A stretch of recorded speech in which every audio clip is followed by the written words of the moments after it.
Very good afternoon students. Welcome by Gurinder ma'am on the channel Basically the Maths.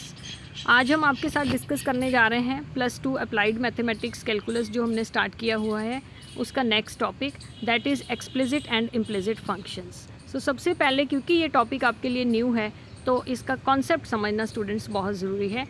Very easy होते हैं ये. एक बार आपको कॉन्सेप्ट अच्छे से समझ आए then there is no problem at all. चलिए हम जल्दी से इसको डिस्कस कर लेते हैं कि क्या है ये एक्सप्लिसिट फंक्शन. एक्सप्लिसिट फंक्शन की डेफिनेशन देखिए students. An equation of the form y is equal to f x is said to define y as an explicit function of x. जो भी फंक्शंस इस टाइप के होते हैं y is equal to f x, जहाँ पे y variable की सारी टर्म्स हम एक साइड में रख लें और x वेरिएबल की सारी टर्म्स हम दूसरी साइड में रख लें, तो उस टाइप के फंक्शन को हम क्या बोलते हैं? Explicit function of x. अभी तक आप जितने भी फंक्शन पढ़ के आए हैं वो इसी टाइप के फंक्शन थे.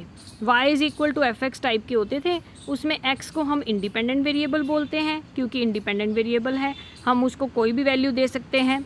तो डिपेंडेंट वेरिएबल कौन सा हुआ? जिसकी वैल्यू यहाँ से कैलकुलेट होके निकल आती है, हम उसकी कैलकुलेशन करते हैं.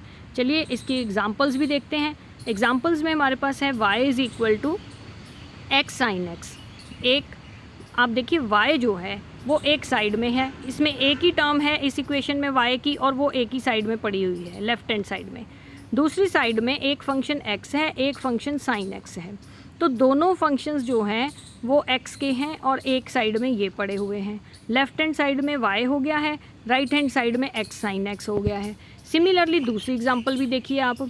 इसमें भी y की एक ही टर्म है और लेफ्ट हैंड साइड में पड़ी हुई है और राइट हैंड साइड में 1 माइनस 4x है, x की टर्म्स एक साइड में है. सो जहाँ पे हमारे पास y और x की टर्म्स एक एक साइड में हो जाएं, लेफ्ट हैंड साइड और राइट हैंड साइड में अलग अलग से हम उनको अलग कर पाएँ, तो ऐसे फंक्शंस को हम एक्सप्लिसिट फंक्शंस बोल देते हैं. अभी तक आपने जितने भी फंक्शंस पढ़े हैं वो सारे एक्सप्लिसिट फंक्शन थे. एक्सप्लिसिट फंक्शन की एक और बहुत बढ़िया सी डेफिनेशन है जो आपको नॉलेज एनहांसिंग के लिए बहुत बढ़िया है. याद तो आप अगर रहेगी बहुत ही अच्छी बात है, पर फिर भी इसको देखना बहुत ज़रूरी है.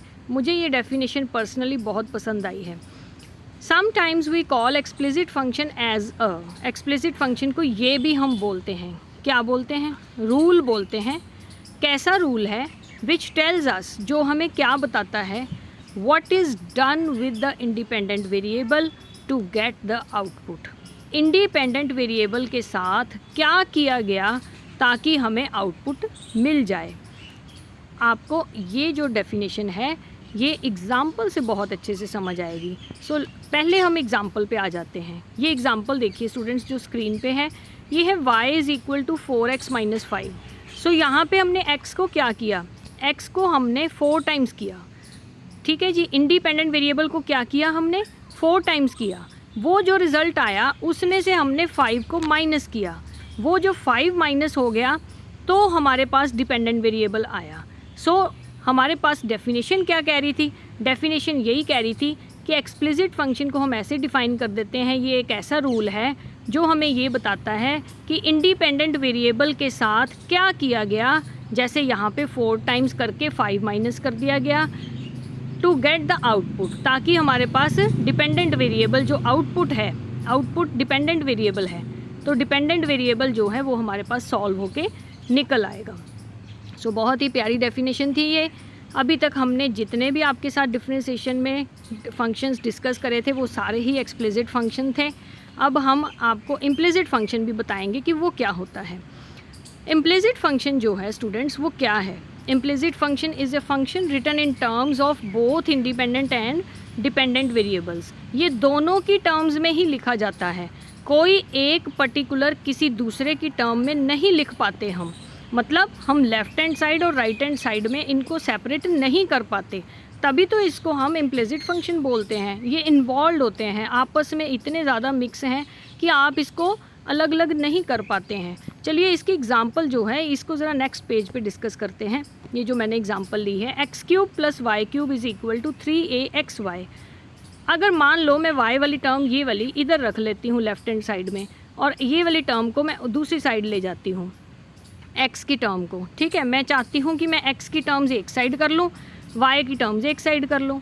इसमें भी एक्स आ रहा था, इसमें भी एक्स आ रहा था, मैंने इन दोनों को एक साइड में रख लिया। इसमें से एक्स कॉमन ले सकते हैं, ज़्यादा से ज़्यादा यही कर सकते हैं, मैंने एक्स कॉमन ले लिया। सो 3ay माइनस एक्स स्क्वायर रह गया मेरे पास।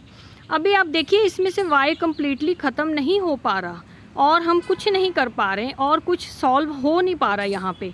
तो हम क्या करें फिर? ऐसे फंक्शंस जब हमारे पास आते हैं जहाँ पे हम लेफ़्ट हैंड साइड और राइट हैंड साइड में दोनों का सेपरेशन नहीं कर पाते, तो ऐसे ही फंक्शंस हमारे इम्प्लिसिट फंक्शन होते हैं। इनकी डिफ्रेंशिएशन हमने आपको अब सिखानी है, वो नेक्स्ट लेक्चर में सिखाएंगे। आप मुझे ट्विटर हैंडल्स पे भी ज्वाइन कर सकते हैं। मेरा ट्विटर हैंडल है @basicallymaths, जिसमें B और M कैपिटल लेटर्स में आएंगे। तो स्टूडेंट्स, आप अपनी फ़ीडबैक मुझे ज़रूर बताइएगा, चाहे ट्विटर पे बताइएगा, चाहे आप मुझे जो है कमेंट बॉक्स में बताइएगा। I will meet you in the next video. So thank you student.